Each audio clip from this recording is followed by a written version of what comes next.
विमल बोलो जुबा केसरी, हर पल मनाओ केसरी त्योहार। प्रणाम, मैं गरिमा सिंह।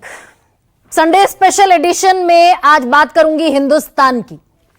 बचपन से सुनते आए, सारे जहां से अच्छा हिंदुस्तान हमारा, क्योंकि इस देश की जमीन की मिट्टी में मोहब्बत है और हिंदू मुस्लिम सिख ईसाई आपस में है भाई भाई। इसी बुनियाद पर यह मुल्क टिका हुआ है। जब 78 बरस पहले आजादी मिली तो इसी बुनियाद पर हमने धर्मनिरपेक्षता की नींव रखी और संविधान में उसको जगह दी। और हम पूरी दुनिया में यही तस्वीर अपनी पेश करते हैं दरअसल, कि हम सहिष्णु हैं, हम उदार हैं, हम लोकतांत्रिक हैं और हम सर्वधर्म समभाव रखते हैं। और ऐसे ही पिछले 78 सालों में यह देश आगे बढ़ा है। लेकिन इसी तस्वीर को फाड़ने पर आमादा है क्या? और किस लिए फाड़ने पर आमादा है? क्योंकि हिंदू मुसलमान की पॉलिटिक्स हमें वोट बैंक में मदद करती है, सरकारें बनती हैं। जितना हिंदू मुसलमान करोगे उतना 80-20 होगा और उतनी दरअसल वोट बैंक की वो जो खेती है वो लहलहाती दिखाई देगी। इतने छोटे से स्वार्थ में इस देश की वो जो अंतर्राष्ट्रीय छवि है, हम उस पर पलीता लगाने पर आमादा है क्या? और ये मैं इसलिए कह रही हूं क्योंकि बंगाल के विपक्ष के नेता शुवेंदु अधिकारी बंगाल में बीजेपी के सबसे बड़े चेहरे भी हैं। उन्होंने बयान दिया है कि देश में 100 करोड़ हिंदुओं की सरकार चल रही है।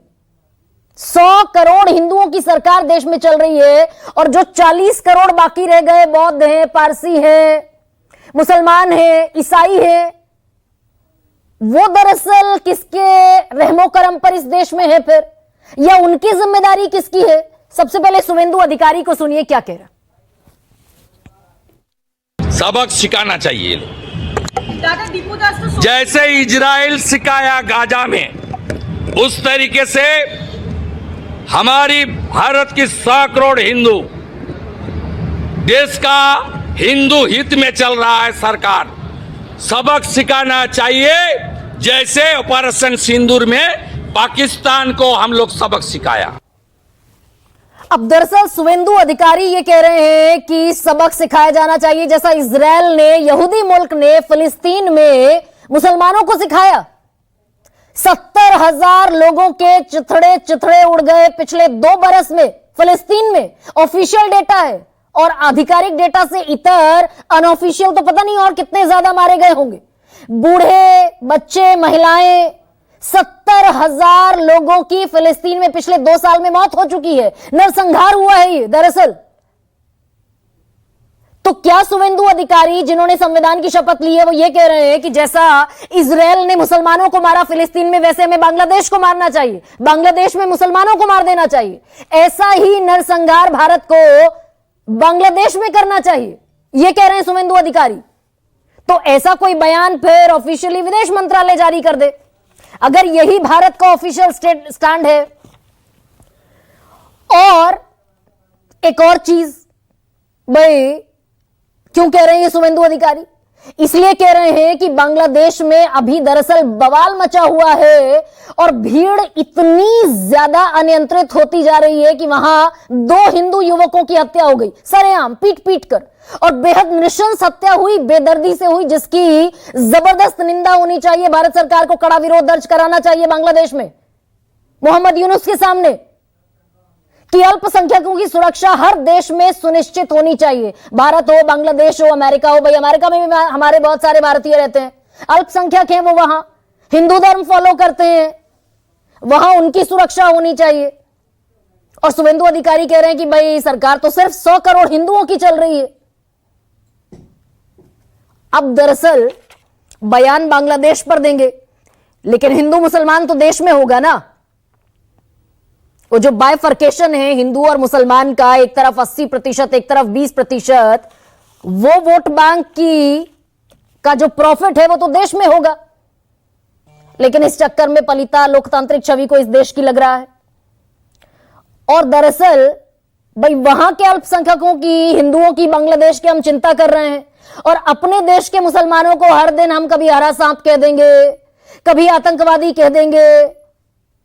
शुवेंदु अधिकारी ये पहली मर्तबा नहीं कह रहे हैं, इसके पहले बयान 2-3 और सुनाती हूं आपको कि अगर बीजेपी की सरकार बंगाल में बनी तो मुसलमान विधायक जितने भी चुनकर आएंगे उन्हें विधानसभा से बाहर फेंक दिया जाएगा। यह कहते दिखे थे शुवेंदु अधिकारी। 2024 में जब लोकसभा चुनाव में हार क्या 240 सीटों पर भारतीय जनता पार्टी आई तो शुवेंदु अधिकारी ने कहा बंद कर दो सबका साथ सबका विकास, जो प्रधानमंत्री नरेंद्र मोदी कहते हैं। शुवेंदु अधिकारी कहते दिखे कि अब इस देश में सबका साथ सबका विकास की जरूरत ही नहीं है। और कुछ और बयान भी सुनाऊंगी आपको। बिल्कुल नहीं चाहती थी कि इस मुद्दे पर मैं हिंदू मुसलमान पर चर्चा करने बैठूं, लेकिन पूरा 2025 बीत गया, हम इससे दरअसल उबर ही नहीं पाए। हिंदू मुसलमान। गिरिराज सिंह कह रहे हैं कि पुरखों से गलतियां हो गई 1947 में। अगर वो गलती नहीं हुई होती तो भाई अलग धर्म के आधार पर देश बना, पाकिस्तान सबको वहां भेज दिया गया होता। प्रवेश वर्मा दिल्ली सरकार में मंत्री हैं, वो क्या कह रहे हैं? जहां जहां मुसलमान दिखाई दे, अगर इनका दिमाग ठीक करना है तो एक ही इलाज है, वो है संपूर्ण बहिष्कार। न इनकी दुकानों से, न रेहड़ियों से, न पटरियों से। अगर मुसलमान बेच रहा है तो हम कोई सामान नहीं खरीदेंगे, हम इनको कोई मजदूरी नहीं देंगे, प्रवेश वर्मा कह रहे हैं। कपिल मिश्रा अभी दिल्ली सरकार में मंत्री हैं, उनको दिल्ली की राउज एवेन्यू कोर्ट ने बाकायदा किन शब्दों में डपटा, फटकार लगाई कि दो धर्म को लड़ाने की बेशर्म कोशिश करते दिखे 2020 के दंगों में कपिल मिश्रा। वो मंत्री बनकर बैठे हैं दिल्ली विधानसभा में। वो बयान भी सुनिए जरा। 47 में हमारे कुछ पूर्वजों ने अगर यहां से मुसलमानों को पाकिस्तान भेज दिए गए होते धर्म के आधार पर बंटवारे में, तो आज भारत के अंदर ऐसे प्रश्न नहीं निकल करके आते। हिंदुओं की बस्ती में जाकर क्रिसमस क्यों मनाना चाहते हैं? आप क्रिसमस के माध्यम से धर्मांतरण क्यों करना चाहते हैं? आप क्रिसमस मनाने के माध्यम से ईसाईयत का प्रचार क्यों करना चाहते हैं? क्या कोई चर्च में क्रिसमस मनाता है? कोई विरोध कर रहा है क्या? जहां जहां ये आपको दिखाई दे, मैं कहता हूं अगर इनका दिमाग ठीक करना है, इनकी तबीयत ठीक करनी है तो एक ही इलाज है, वो है संपूर्ण बहिष्कार। जब पाकिस्तान खड़ा करने की कोशिश हुई है तब हिंदुस्तान खड़ा हुआ है। अगर आप 8 फरवरी के लिए शाहीन बाग में, इंद्रलोक में और चांद बाग में पाकिस्तान खड़ा कर रहे हो तो ये याद रखना कि 8 फरवरी को दिल्ली की सड़कों में हिंदुस्तान भी खड़ा होगा और हिंदुस्तान और पाकिस्तान का मुकाबला देखा जाए। इसी बयान पर दिल्ली की अदालत ने कपिल मिश्रा को कहा कि दो धर्मों को लड़ाने की बेशर्म कोशिश करते हुए दिखाई दिए थे कपिल मिश्रा।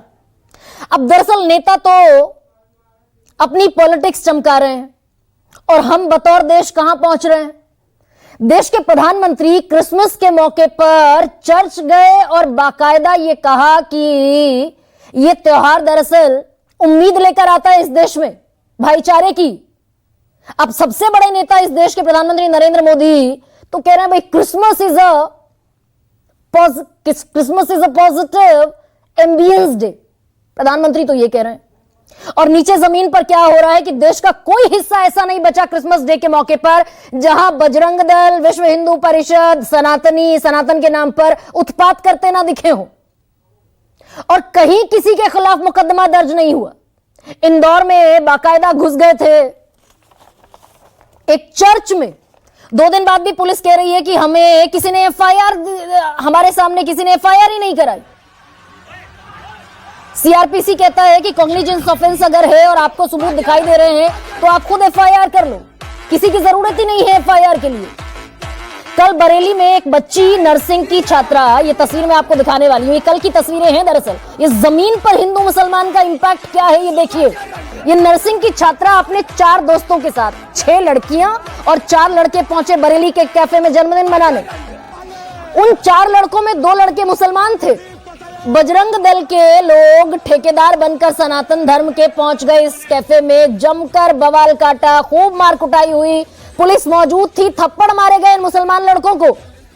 पुलिस मौजूद थी इस कैफे में, शिकायत पर पुलिस पहुंची। बाकायदा ससम्मान बजरंग दल के लोगों को, जितने भी यहां गुंडे पहुंचे थे, बजरंग दल भी छोड़ दीजिए, बजरंगी के नाम पर, हनुमान जी के नाम पर बवाल करते हैं, सनातनी तो नहीं है, गुंडे हैं। इन्हें ससम्मान विदा कर दिया गया कैफे से और बरेली पुलिस का एक ऑफिशियल स्टेटमेंट आया कि जब हम खबर पर पहुंचे तो कोई आपत्तिजनक या गैर कानूनी गतिविधि नहीं पाई गई। लव जिहाद के नाम पर पहुंच गए थे। लव जिहाद हो रहा है क्योंकि 2 मुसलमान लड़के हैं 6 हिंदू लड़कियों के साथ। पुलिस ने कहा कोई आपत्तिजनक या गैर कानूनी गतिविधि नहीं पाई गई। शांति व्यवस्था बनाए रखने हेतु संबंधित व्यक्तियों के विरुद्ध धारा 170, 126 और 135 BNSS के अंतर्गत निरोधात्मक कार्यवाही की गई। अब किसके खिलाफ हुई? जो 2 लड़के मुस्लिम यहां पीड़ित थे, विक्टिम थे, जिन्हें धुन दिया गया था बगैर बात के, उन्हीं के खिलाफ 151 में शिकायत दर्ज हो गई। और किस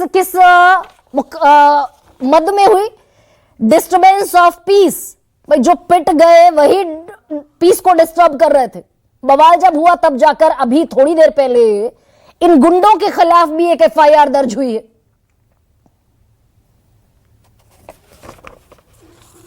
और ये सिर्फ मुसलमान तक बात महदूद रह जाएगी। जितने भी लोग इस गुमान में हैं कि ये सिर्फ मुसलमान तक, ईसाइयों तक बात महदूद रहेगी, वो दरअसल गुमान अपना जितना जल्दी हो दूर भी कर ले। क्योंकि केरल के पलक्कड़ से लेकर देहरादून तक और देहरादून से लेकर ओडिशा तक ये दरअसल जहर अब इतना भर गया है कि 24 साल का बच्चा एक देहरादून में मार दिया गया। त्रिपुरा का था, हिंदू था, आदिवासी था, पीट पीट कर मार दिया गया। केरल के पलक्कड़ में छत्तीसगढ़ का मजदूर राम नारायण पीट पीट कर मार दिया गया। ओडिशा में बंगाल का एक आदमी मार दिया गया पीट पीट कर। ये सब हिंदू थे। इसी पर चर्चा करने वाली हूं आज। ऐसे में आज का सबसे बड़ा सवाल आपके सामने रखती हूं। शुवेंदु अधिकारी के निशाने पर मुसलमान, कैसे कहें मेरा भारत महान? और दूसरा सबसे बड़ा सवाल, सबका साथ सबका विकास, ये कैसा प्रयास?